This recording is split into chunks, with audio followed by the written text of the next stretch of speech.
to be up at 25%. I don't have all of the details, which is why I'm calling on my colleagues right now to help weigh in, assert our power, and get all of the information so we can have this dialogue very openly and honestly. Now, the tax cap is still under 2%. Yeah. And it should be kept that way. If the mayor sends you the budget, it should be sent back to him and tell him to keep it under 2%. Well, that's why I'm calling on my colleagues on the council to join in, and I can use your voice. Last year, and then you went ahead and voted to override it. I didn't override it last year. Can you finish answering my question, and then just to tag in on yours in reference to the 2% cap and why it should remain for the savings for the taxpayers, tie in with the district. If the municipalities, first year was just the district, keeping theirs low, and then there's tax savings for the constituents, but now it has to be the district and the city in order to capitalize on the tax savings. But let's finish answering my question. So what's your colleagues saying? So my colleagues they have different opinions. So, and I'm gonna name names, and I'm gonna hope that they each respond to their positions. Yana is a person that I respect a lot. She founded the Razorbacks. I was a Razorback, and his view is this is too aggressive.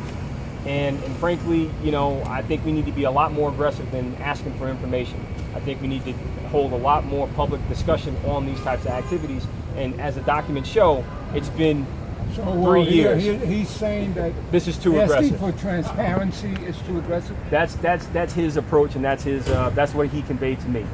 Marcus Griffith seems to have a conflicting view, and I really don't understand this. I expressed to him that the city has the authority, the city has the resources, and we have the software to gain access to this information and provide it publicly. I even pointed out that the New York State Comptroller's Office has made this information available on his website. The only problem is it's 1 year behind. So his view was the city's not ready for this information. His view was he's not sure that he's ready to support pushing this forward because it may embarrass the city. I don't know what's embarrassing. If it's embarrassing for a council member to hide, or is it embarrassing for a city to not own up to the fact that it faces another double-digit tax hike? And I really think that Marcus needs to step up and stand up. When it comes to Roberta, Council President Apuzzo, she's been very balanced, and she's been deliberative, and her approach is, she's waiting to see how the administration responds. But I don't know how much longer it's going to take for them to respond. It's been 3 years already. So my hope is that the three of them at least take a close look at this information, sign on to the FOIL, and demand the information. We have the power to do it. When it comes to Deborah Reynolds, she's been consistent. She's been calling on the administration to come clean, and I have to give her credit for that. And Deborah, though her approach sometimes is off the hook, literally, she at least has been consistent in her call for more accountability, and I have to give her credit, and I hope she too signs. She's been at some council meetings. She's been unconventional. But when it comes to that, I mean, that's her style of doing things. And my view is, when you have the documents and you have the facts, the bottom line is the information should be made available to the council. And right now, it's not.